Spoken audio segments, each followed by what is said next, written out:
All right, lucky for you guys, due to the weather conditions, I actually got a little bit of extra time to shoot a video you guys have been requesting for a while, and that is the Dirt Perfect equipment tour. Let's do it.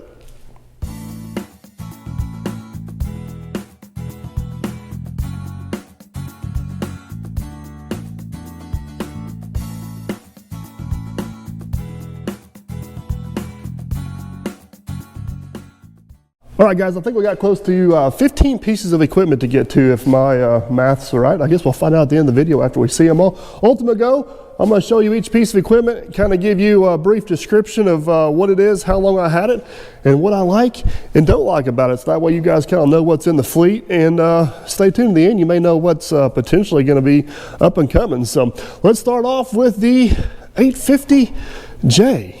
I will have to say, I think it's one of the better looking pieces of equipment in the fleet. This is actually the newest, not the newest overall, but the newest to me piece of equipment. This is the second 850J I own. This one here I've had for about 8 months now. This thing here has probably already been in the dirt. You guys have probably already seen that video, so you know whether it works or not. But this particular one here is a 2009 model. It's about 210 horse, weighs about 55,000 pounds, and this one only has right at 1,000 hours on it. And this particular dozer here has been a really good machine. We just did a lot of upgrades to it. We put the tracks on it. We built the plow for the back of it, put the ripper on it. And I'm curious to see what it does this dirt pushing season, because if you guys remember from the previous videos, not that we were unhappy with the way it pushed, we just felt like this dozer had more to give. So I'm curious to see what happens this summer with the upgrades on it, how we get along moving dirt. And I guess the ultimate question will be, how much does Jerry actually run it? So likes and dislikes about this dozer. One thing I really like about this dozer is the cab. One thing I really dislike about this dozer is the cab. So let me explain myself a little bit. I'm kind of like Jerry. I'm a little bit old school. Whenever you're sitting in there and running the cab, the visibility is not the best. You just don't feel like you're connected with your machine quite as well. And this is a military cab. It's not a civilian cab, so it don't quite have all the creature comforts of a true civilian cab. But with that being said, on cold days, hot days, dusty days, definitely like having the cab on it. The characteristics of the dozer, I just hit on a little bit here with the tracks and stuff. This one here didn't quite push and operate as smooth as what the other one did, so I'm hoping with some of these changes it does. But this dozer is considerably faster and will move more dirt, and per gallon of fuel burned, this dozer does burn about 10% more, but it also does move about 10% more dirt. So overall, I'm extremely happy with this machine. With it being a 2009 and only having 1,000 hours on it, we probably put 400 to 500 hours a year on this machine. I'm hoping it's around for a long time. I don't really have a whole lot of intentions of doing anything to this machine other than just keep it operating and keep it looking good, because man, the green, it shows up good on camera, and it looks good in person too. So next on the list is the Kubota skid steer. This is a 2014 model SLV 90-2.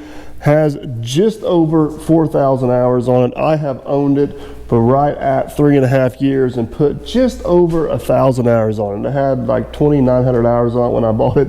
If you guys have followed the channel know it's been kind of a love-hate relationship with the old Kubota. With that being said, there is some stuff I actually do like about this machine. One being the roll-up door. I don't think I'll ever have a skid steer without a roll-up door. We were actually up at work barrel. They had the 325 John Deere up there, and just the simple task of loading the bucket into the back of my pickup truck and me and Aaron trying to communicate, I was screaming out the side door. Super annoying. Matt from Diesel Creek hopped into it. He about busted the door off the front of it because he's so used to his 240. And just the safety aspect. Farmer Chris has been stuck in his. I've heard a lot of other horror stories of people getting stuck, and everybody always says they got the emergency release lever inside where you can let the boom down. Well, in Farmer Chris's case, it was stuck. I also know other people that had their boom out over a trailer or over a dirt pile or something like that, and they could not get it down either. So I just like the comfort and the functionality of the roll-up door. The cab on these things, they are nothing special at all, but they do work. This machine overall does operate fairly well. It's got good power.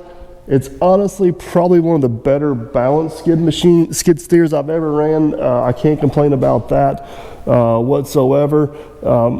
Good lifting capacity, good power, good balance, decent visibility. You do sit a little lower in the machine than what I like, but overall it's been a pretty solid machine. Things I don't like about it, I've covered them pretty well on the channel. It is not service and mechanic friendly whatsoever. I've covered my issues with the oil fill and different things.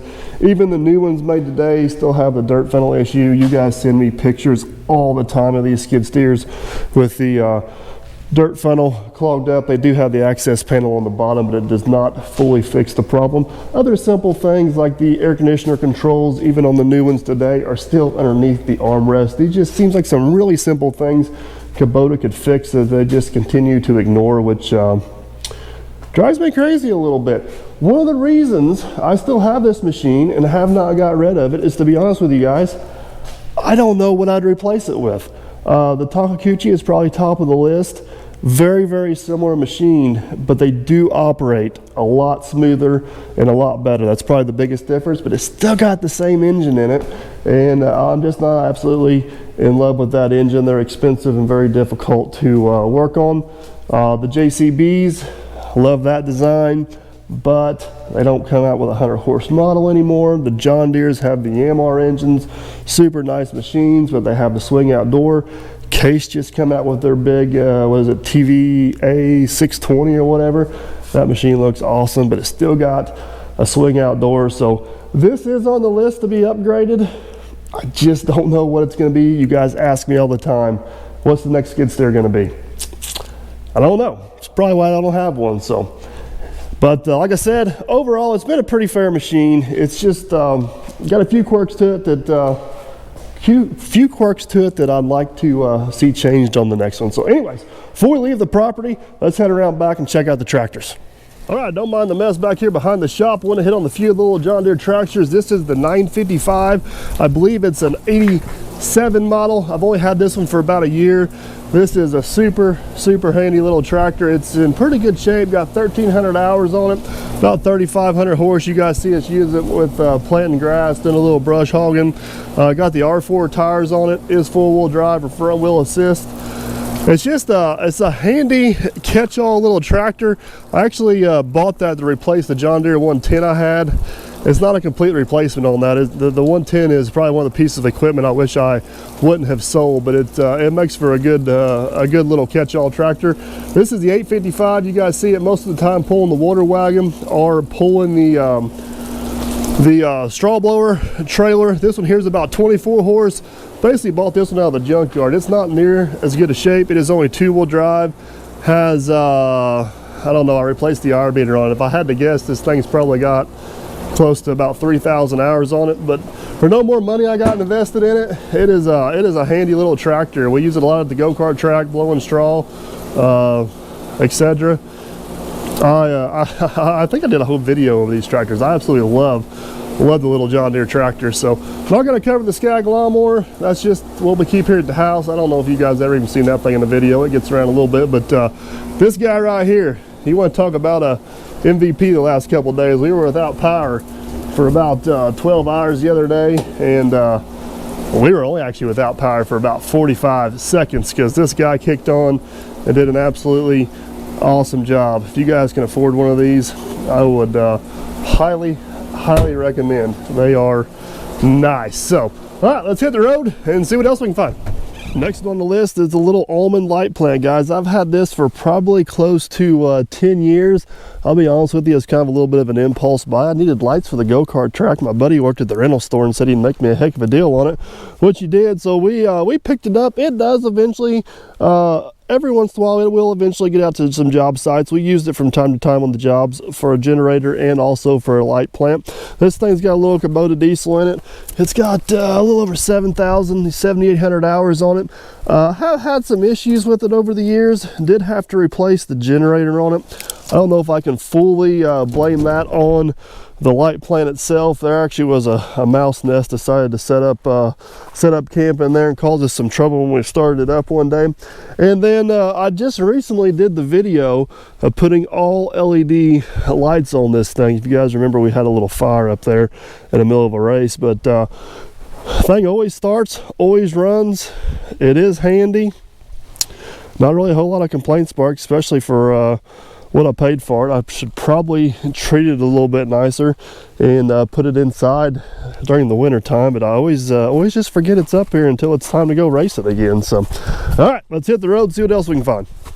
Well guys, the next piece of equipment, I'm not for sure if I've actually ever showed this on the channel. I know I have mentioned it a handful of times, but it kind of stays tucked away down here, out of sight, out of mind. And this is the old D6 9U Caterpillar dozer. Now the significance of this dozer is my dad actually bought this dozer, and this is the one he was operating when unfortunately he got killed in an accident. So it has quite a bit of sentimental value to it, and this dozer right here is the next project that will go into the shop after Lieutenant Dan's done. I'm hoping by the time Lieutenant Dan's done, Gunner's going to take some interest, and I'm hoping this will be Gunner and I's project to, I don't want to do a full restore on this, but I want to get this back in good operating order where we can actually take it out to a job or take it to some shows, get it put away in the barn so it stays in good shape. It kind of pains me to see it sitting here in the shape it is right now. I did use it for several years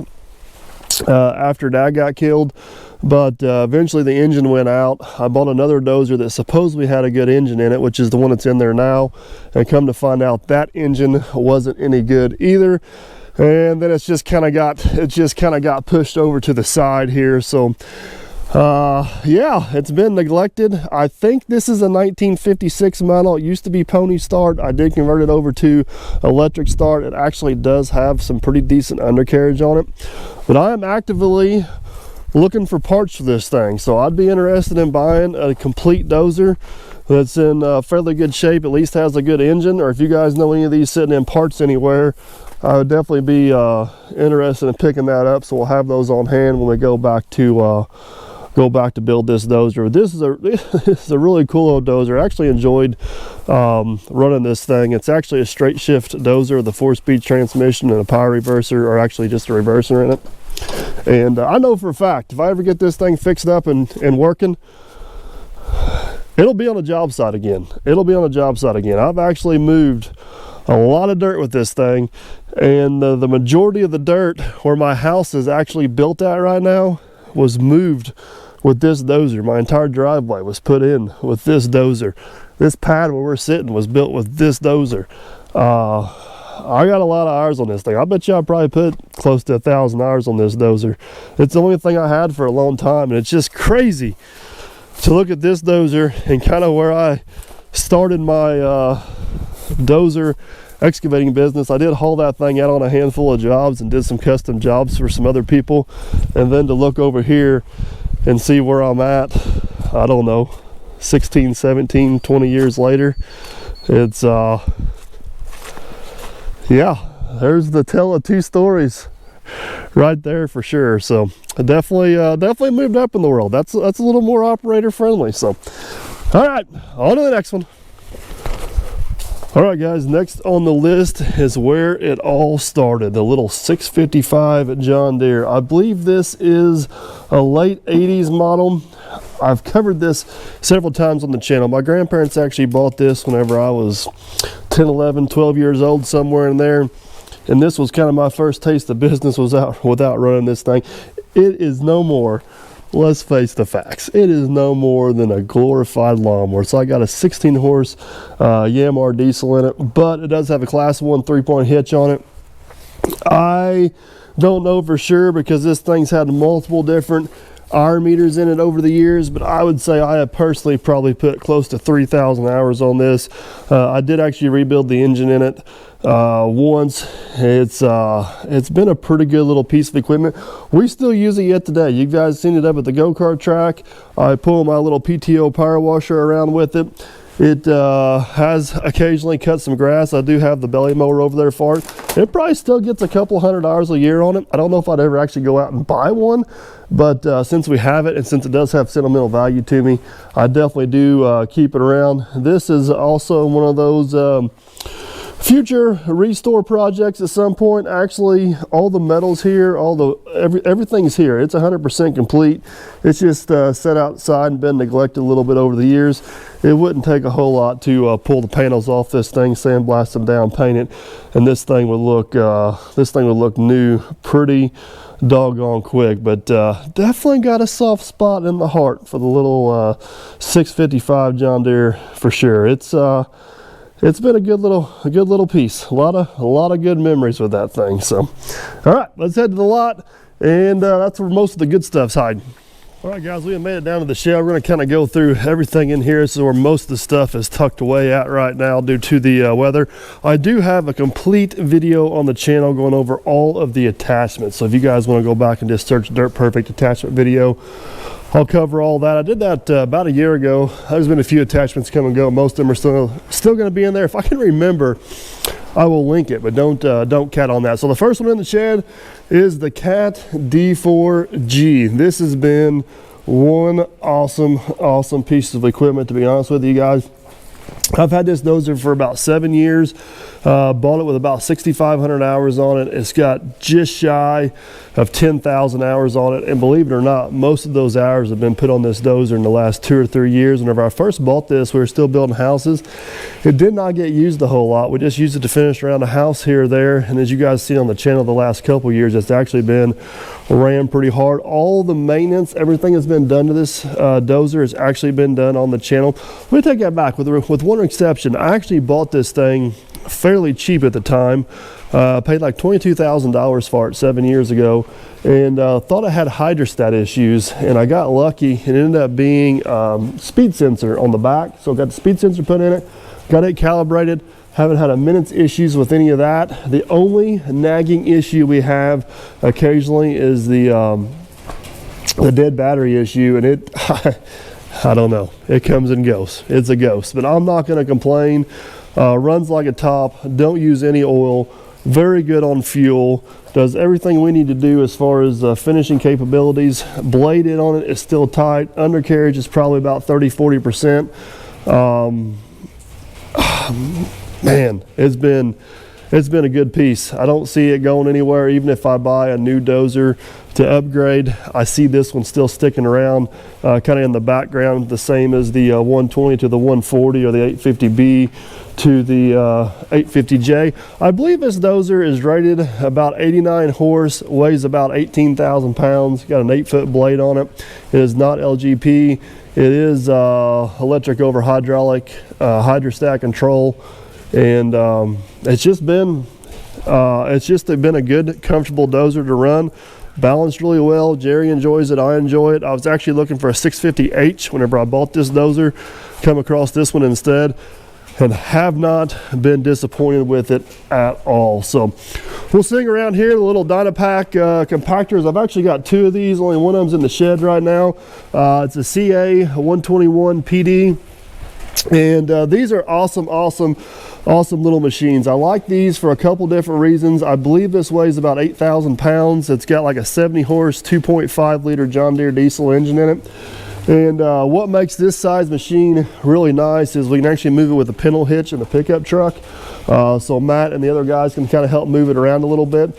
It's small enough for some of these pad jobs and overflow jobs and stuff like that, that it gets by. But it's also big enough, even on these big lakes and pond jobs, it takes a little bit longer, but we can kind of have one size compactor and do it all. This is the sheep's foot or the pad foot version here in the shop now. I actually own this one 100% myself. This is 100% a Dirt Perfect machine, and this one runs awesome. It does awesome. Now, the other one I got, which we'll get to later, it's on a job, is the smooth drum roller. Believe it or not, I only own half of that. Matt, my buddy from M&R Excavation, owns the other half. We just kind of went halfers on it at the time, and we both do use it from time to time. I don't know what the deal is with it, but it runs like crap. I don't know if it's the engine and the injectors or the timing. I've messed with it a little bit, or if there's some issue in the hydraulics that's just got the engine pulled down that far.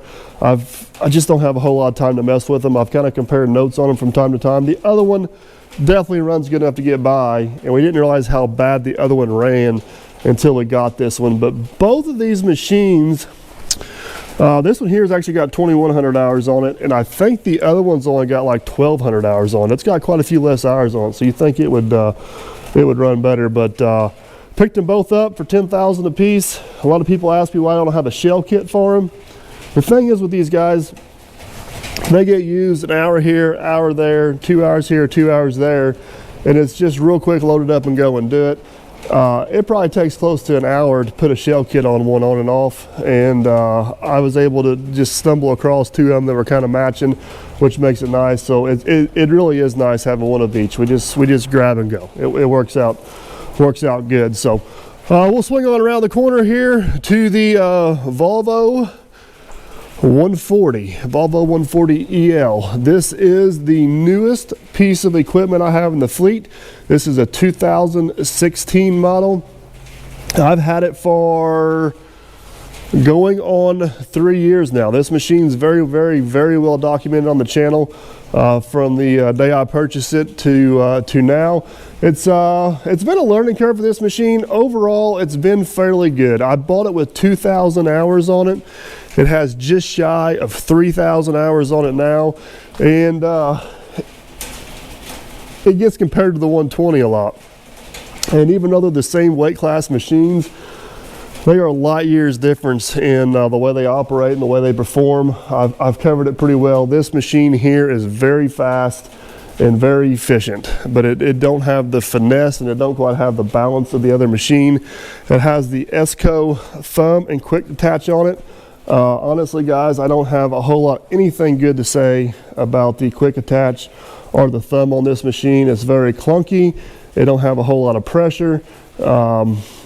It's better than nothing. I'm not going to spend the money to upgrade this thumb to a Let's Dig 18 thumb because I already own this, and that's a $7,000 or $8,000 setup.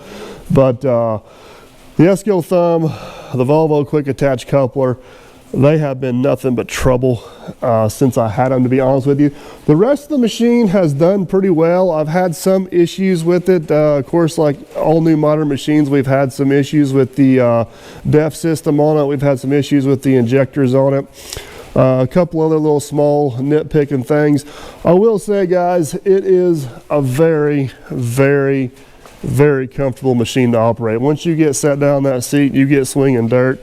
Very, very, very comfortable machine to operate. No issues there whatsoever. And I don't know what Volvo has done with the engineering of these blades, but if you guys have a machine with a blade on it, Volvo has got it figured out. These things are absolutely awesome. The travel, how close they're tucked back, the strength, they really got that really got that down to a pat. Overall, I've been happy with the machine. I know a lot of you guys comment, you've owned this thing for 3 years and put less than 1,000 hours on it. How do you make payments? Well, I guess you're assuming that I make payments on it. I don't know.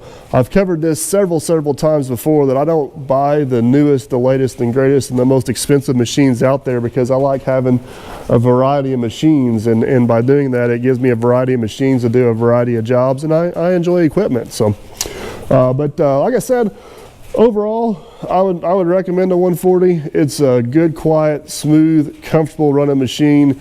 It's just a whole different thought process and mentality of what I was used to, and it took me a while to kind of come around to it.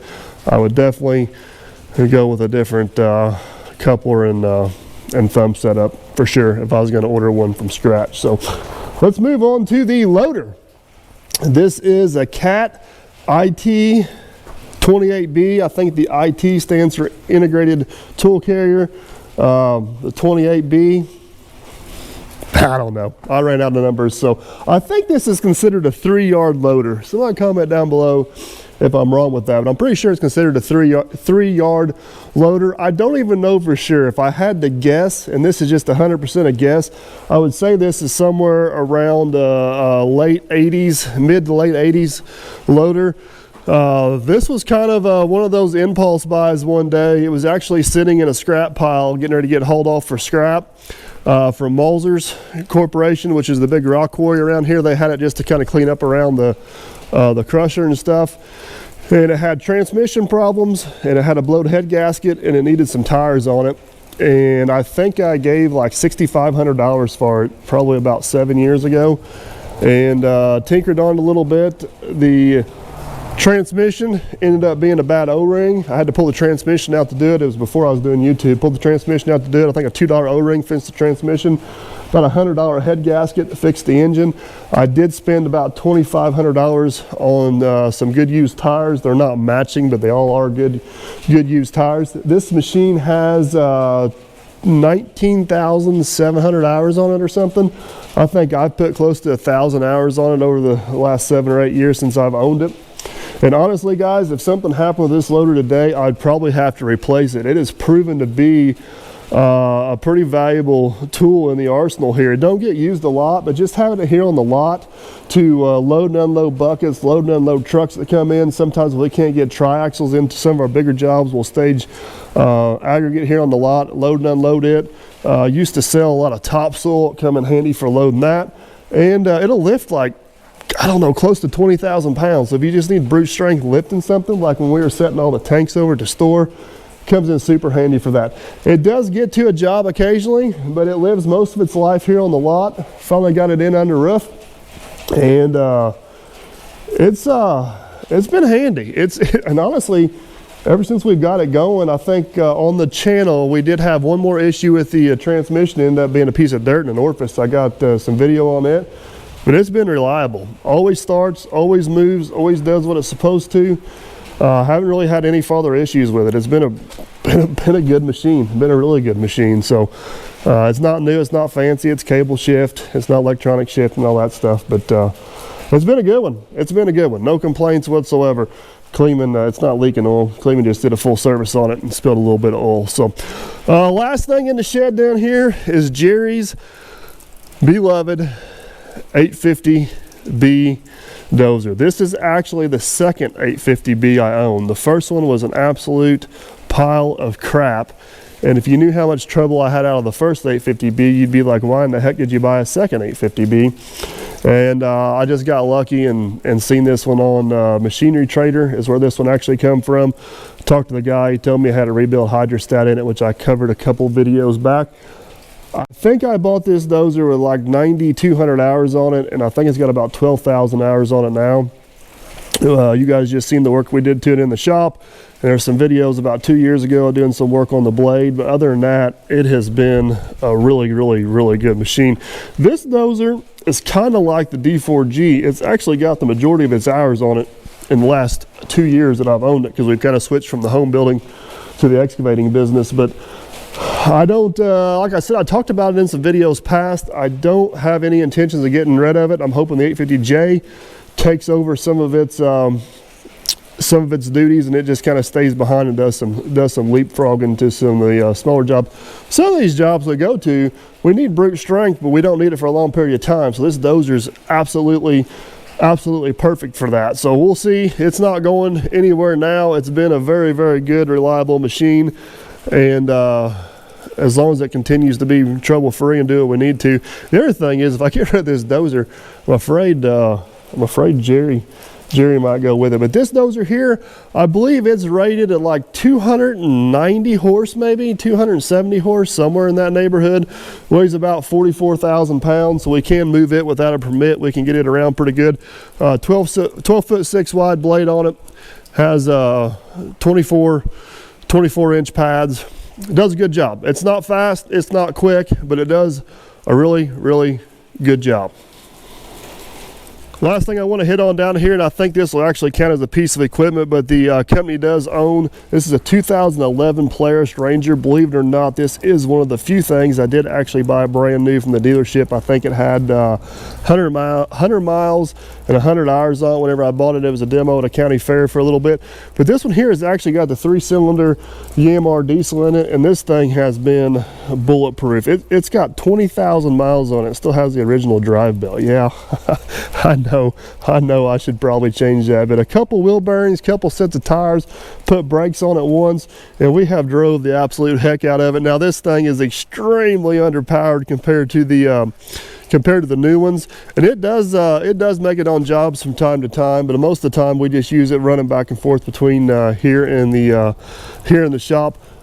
I think I've covered this a few times before, but my facility, this is what we used to call the office here, because that building used to be our office, and my shop is about 3 miles apart, so it's about 6 miles round trip. It makes a lot of trips back and forth, but man, that thing, it's just one of those things you use and never work on, and it's been really nice. So I think, if my math is right, I think that leaves 3 pieces of equipment that we haven't covered yet.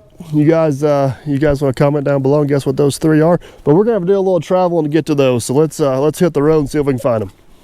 Next on the list, guys, is a little Cat 304C CR close radius machine. I've kind of got the same relationship with this one as I do the Kubota. There's a lot of things I like about it, a lot of things I dislike about it.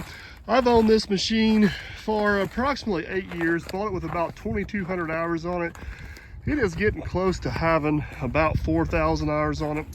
Mechanically, it's actually been a very, very sound machine. Other than a few blown hoses and some minor stuff, we really haven't had any major issues with it at all. The couple things about it that I really like is just the brute strength of the machine. This machine's got a lot of power for the compact size it is. It does have the angle blade on it, which comes in handy from time to time. Also is the geometry of the boom. For loading trucks in a really tight area, this thing is set up really nice. Now, a couple things about it I don't like. This thing is very jerky to run. It has all kinds of power. It has very little finesse. The other thing is the cab on this machine. It is very difficult to get in and out of, and once you're in there, there's not a whole lot of room, not a whole lot of foot room. And most importantly, the visibility is pretty slim in this thing, especially if you got the boom angled one way or the other. These big pillars kind of get in your way and block a lot of your visibility. This machine is actually the opposite of the D4 and the 850B. This thing used to get used a lot whenever we were building houses, and here the last couple years, it hasn't hardly got used at all. So it was pretty high on my priority list to replace, but it still does a really good job for no matter what we use it. So it's kind of moved down the priority list, and it'll probably stick around for a little bit longer. This is the other roller in the fleet. I guess technically I own half of this one, so I don't know, which half do you guys want to own? I like this half, it works better than that half. But anyways, it is pretty much identical, exactly the same to the other one, with 3 main exceptions. One, this one's got the push blade on it, which is borderline useless. 2, it's got the smooth drum roller on it instead of the pad foot. And 3, it just for some reason does not run near as good as the other machine. The other machine has 2,100 hours on it. This one here has 1,300. I thought it was about 1,000 hours less. You'd think this one would be the better running of the two, but for some reason it is not. But it does still get the job done. Maybe one of these days I'll get around to working on it and see what we can do. See if we can get her tuned up maybe. You guys have probably noticed in some of the videos, but it just don't get around near as good as the other one. It don't seem to have the engine power or the hydraulic drive power the other one does. The other one climbs around like a little monster truck. This one here is just always struggling to go anywhere. And it's not the difference between the smooth drum and the pad foot roller. That does make a difference in some situations. It's literally lacking on power or lacking on hydraulics or something or both.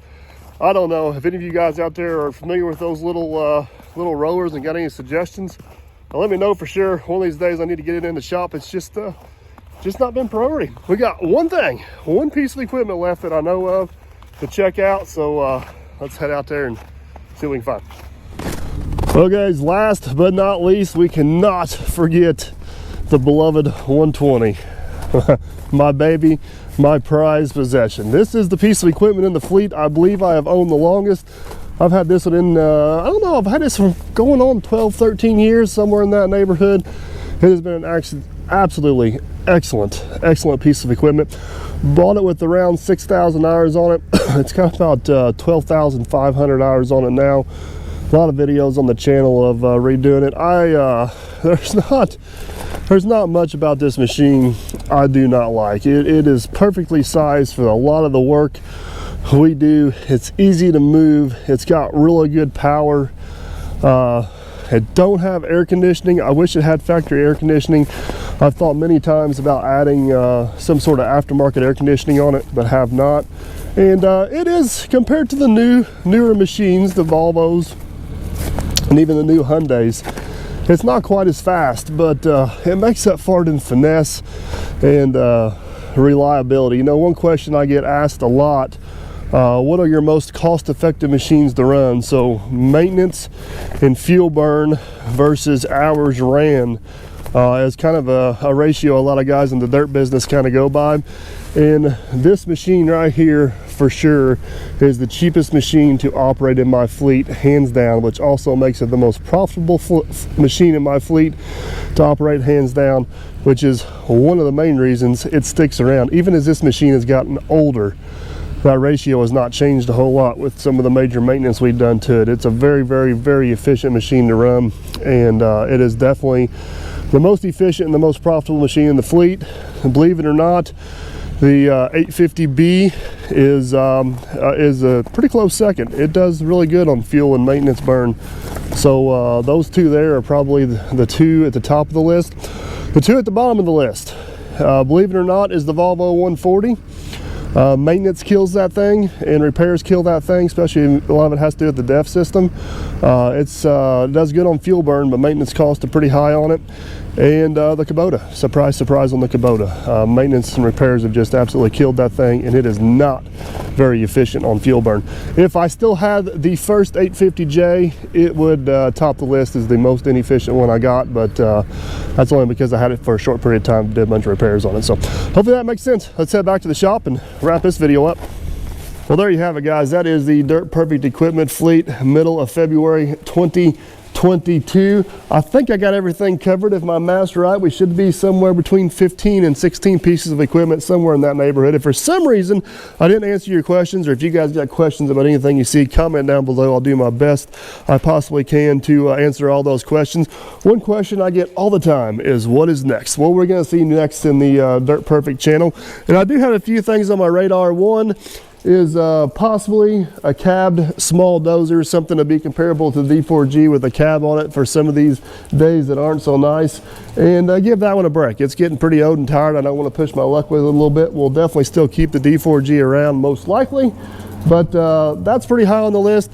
I talked to you guys about the skid steer. It's not dire. The Kubota is still working. As long as it keeps working, we'll keep using it, but I am actively keeping my eyes peeled for something that could possibly be its replacement. One thing you guys comment all the time that I need is a larger excavator, and it is on the radar to some extent. You guys got to remember, in the last 3 years, we transitioned from a home building business to an excavating business. So the importance of a large excavator has actually moved up the food chain a little bit here in the last couple of years with some of these bigger jobs we're getting. But there's more to a bigger excavator than just buying a bigger excavator. One is having a lowboy trailer, which we have now, so we can move it around. And I lose some of my agility on some of these jobs with the bigger excavator. So it's definitely on the radar. It's not top of the list by any stretch of the imagination, but you never know. The other thing you guys comment all the time is we need a haul truck.